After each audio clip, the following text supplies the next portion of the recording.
50 ವರ್ಷಗಳಾದ ಮೇಲೆ ಪಶ್ಚಿಮ ಬಂಗಾಳದಲ್ಲಿ ಕಮಲ ಅರಳಿದೆ. ಬಿಜೆಪಿ 82,000 ಬೂತ್ಗಳಲ್ಲಿ 71,000 ಬೂತ್ಗಳ ಮೇಲೆ ನಿಯಂತ್ರಣ ಸಾಧಿಸಿದೆ ಅಂದ್ರೆ ಕಮ್ಮಿ ಸಾಧನೆ ಅಲ್ಲ. ಜೈ ಶ್ರೀರಾಮ್, ಒಳನುಸುಳುವಿಕೆ, ಮಹಿಳಾ ಸುರಕ್ಷತೆ ಇವುಗಳನ್ನ ಒಟ್ಟುಗೂಡಿಸಿ ಬಲವಾದ ಸೈದ್ಧಾಂತಿಕ ಚೌಕಟ್ಟನ್ನ ರಚನೆ ಮಾಡಲಾಯಿತು. ಸರ್ಕಾರಿ ವಿರೋಧಿ ಅಲೆಯನ್ನ ಯಾವ ರೀತಿಯಾಗಿ ಪರಿಣಾಮಕಾರಿಯಾಗಿ ಬಳಸ್ಕೊಳ್ಬೇಕು ಅನ್ನೋದನ್ನ ಸೋಷಿಯಲ್ ಮೀಡಿಯಾ ಮೂಲಕ ತೋರಿಸ್ಕೊಟ್ರು. ನಮಸ್ಕಾರ ಎಲ್ರಿಗೂ, ನೀವು ನೋಡ್ತಾ ಇರೋದು ಒನ್ ಇಂಡಿಯಾ ಕನ್ನಡ. ನಾನು ಪ್ರತಿಮಾ. ವೀಕ್ಷಕರೇ, ಪಂಚರಾಜ್ಯ ಚುನಾವಣಾ ರಿಸಲ್ಟ್ ಯಾವ ರೀತಿಯಾಗಿತ್ತು ನೋಡಿದ್ದೀರಾ.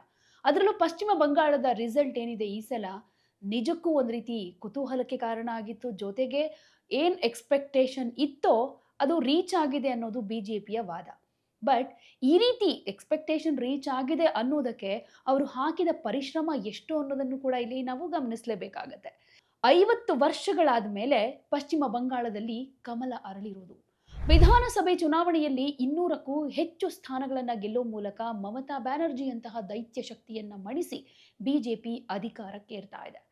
ಮಮತಾ ವಿರುದ್ಧ ನಿರಂತರವಾಗಿ ಹೋರಾಟವನ್ನ ಮಾಡ್ಕೊಂಡು ಬರ್ತಾ ಇದ್ದಂತಹ ಅಮಿತ್ ಶಾ, ಸುವೇಂದು ಅಧಿಕಾರಿ ಸೇರಿದ ಹಾಗೆ ಸ್ಥಳೀಯ ಬಿಜೆಪಿ ನಾಯಕರು ಕಾನೂನು ಸುವ್ಯವಸ್ಥೆ, ಮಹಿಳಾ ಸುರಕ್ಷತೆ, ಅಭಿವೃದ್ಧಿ, ಅಕ್ರಮ ವಲಸಿಗರಿಗೆ ಅನುವು ಸೇರಿದ ಹಾಗೆ ಅನೇಕ ವಿಷಯಗಳನ್ನ ಯಶಸ್ವಿಯಾಗಿ ಜನರ ಮುಂದೆ ಇಟ್ಟು ಈಗ ತೀರ್ಪನ್ನ ಪಡೆದುಕೊಂಡಿದ್ದಾರೆ.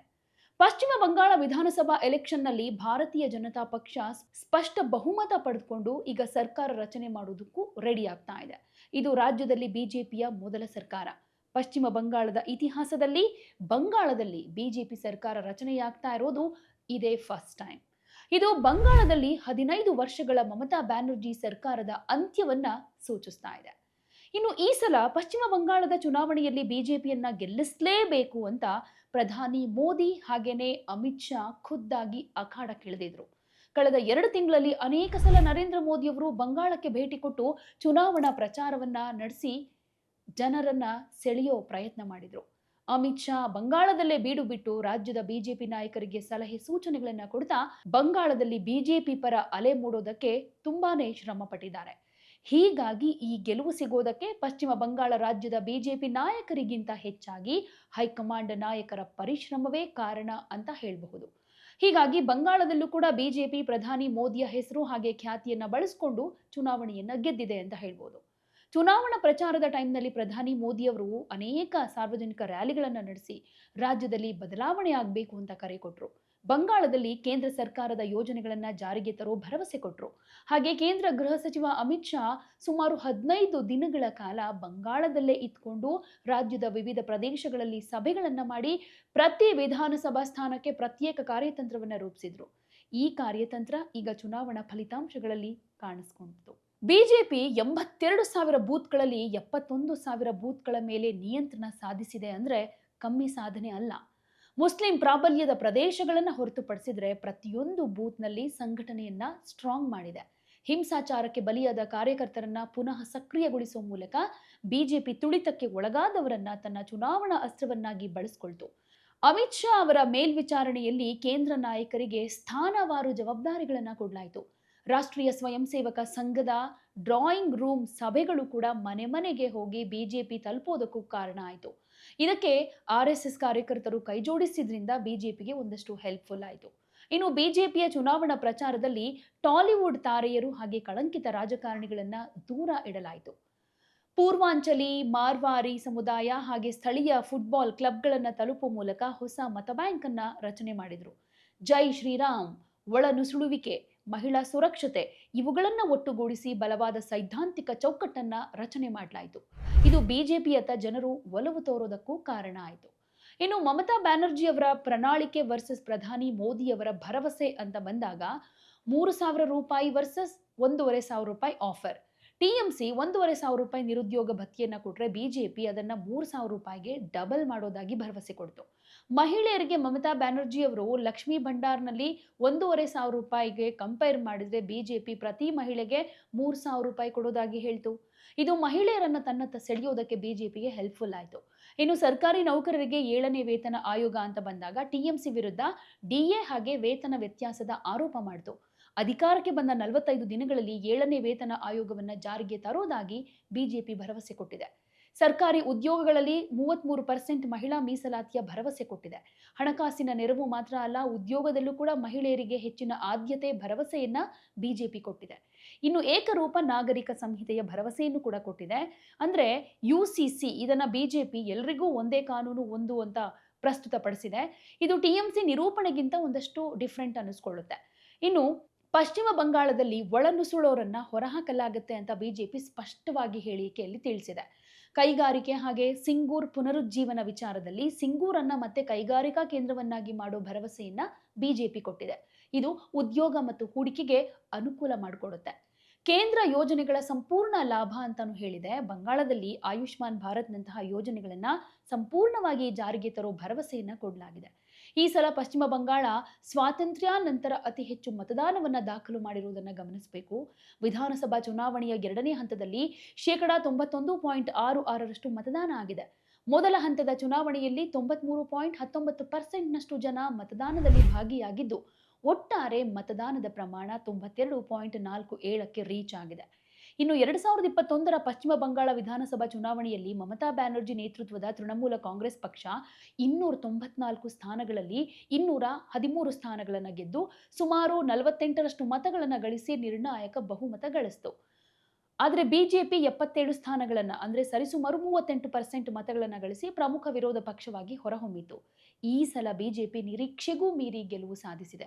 ಇದೇ ಬಿಜೆಪಿ 2011ರಲ್ಲಿ ಹೇಳೋದಾದ್ರೆ, ಈಗ ಟಿಎಂಸಿ ಏನು 2011ರಲ್ಲಿ ಅಧಿಕಾರದಲ್ಲಿ ಇದ್ದಂಥ ಸಂದರ್ಭದಲ್ಲಿ ಕೇವಲ 4% ಅಷ್ಟೇ ಮತ ಪಡೆದುಕೊಂಡಿದ್ದು ಬಿಜೆಪಿ. ಇದಾದ ಮೇಲೆ ನಿರಂತರ ಪರಿಶ್ರಮ ರಣತಂತ್ರದ ಮೂಲಕ 15 ವರ್ಷಗಳಲ್ಲೇ ಪಶ್ಚಿಮ ಬಂಗಾಳದಲ್ಲಿ ಅಧಿಕಾರವನ್ನು ಪಡೆಯೋ ಹಾಗಾಯಿತು.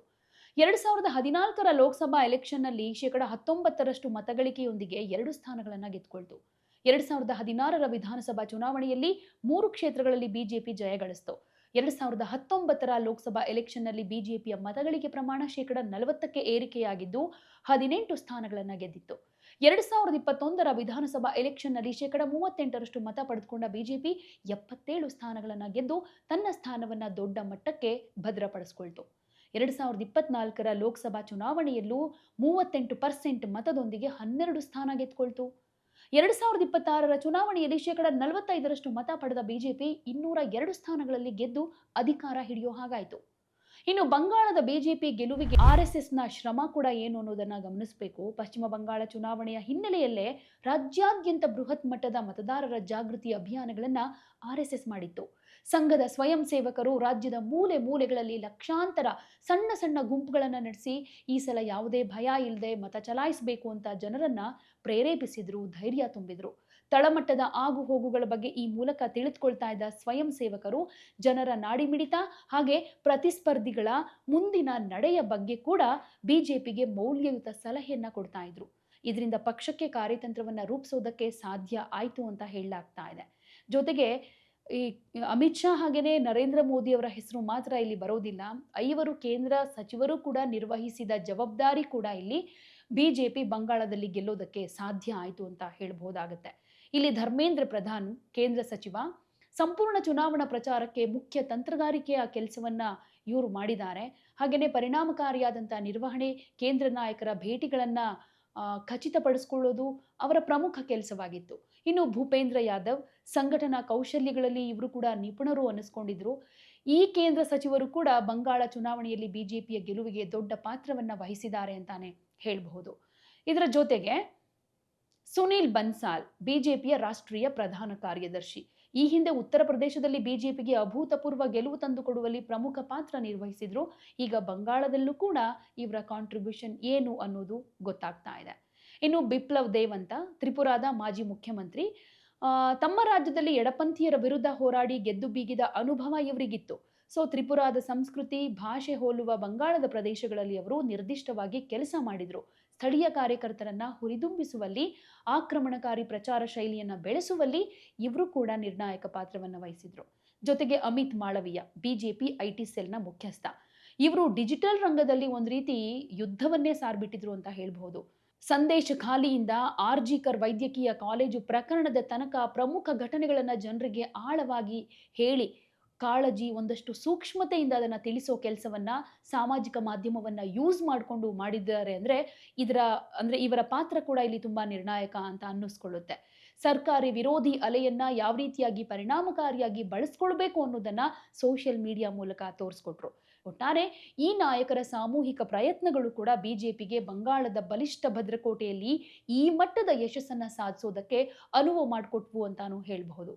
ಸೊ ನಿಮ್ಗೆ ಹೇಗೆ ಅನ್ಸುತ್ತೆ? ಬಂಗಾಳದಲ್ಲಿ ಒಂದಷ್ಟು ಪಾಯಿಂಟ್ಸ್ ಹೇಳಿದ್ದೀನಿ, ಒಂದಷ್ಟು ಅಂಶಗಳ ಸಮೇತವಾಗಿ ಬಂಗಾಳದಲ್ಲಿ ಬಿಜೆಪಿ ಗೆಲುವಿಗೆ ಪೂರಕವಾದಂಥ ಅಂಶಗಳು ಯಾವ ರೀತಿ ಇದ್ವು, ಯಾವ ರೀತಿ ಸ್ಟ್ರಾಟಜಿ ಅನ್ನೋದ್ರ ಬಗ್ಗೆ. ಇಲ್ಲಿ ಕೇವಲ ಅಮಿತ್ ಶಾ ಹಾಗೆ ಸಚಿವರಾಗಿರಬಹುದು, ಗೃಹ ಸಚಿವರಾಗಿರ್ಬೋದು ಇವರಷ್ಟೇ ಕಾರಣ ಅಲ್ಲ. ಸ್ಥಳೀಯ ಮಟ್ಟದ ಕಾರ್ಯಕರ್ತರಿಂದ ಹಿಡಿದು ಸ್ಥಳೀಯ ಮುಖಂಡರು ಕೂಡ ಬಿಜೆಪಿ ಗೆಲುವಿಗೆ ಪ್ರಮುಖ ಕೊಡುಗೆಯನ್ನ ಕೊಟ್ಟಿದ್ದಾರೆ. ಸೊ ನಿಮ್ಮ ಪ್ರಕಾರ ಬಂಗಾಳದಲ್ಲಿ ಬಿಜೆಪಿ ಗೆಲುವಿಗೆ ಇನ್ನೂ ಏನೆಲ್ಲ ಕಾರಣಗಳು ಇರಬಹುದು ಅಂತ ಅನ್ಸುತ್ತೆ? ಅದನ್ನ ಕಾಮೆಂಟ್ ಮೂಲಕ ತಿಳಿಸಿ.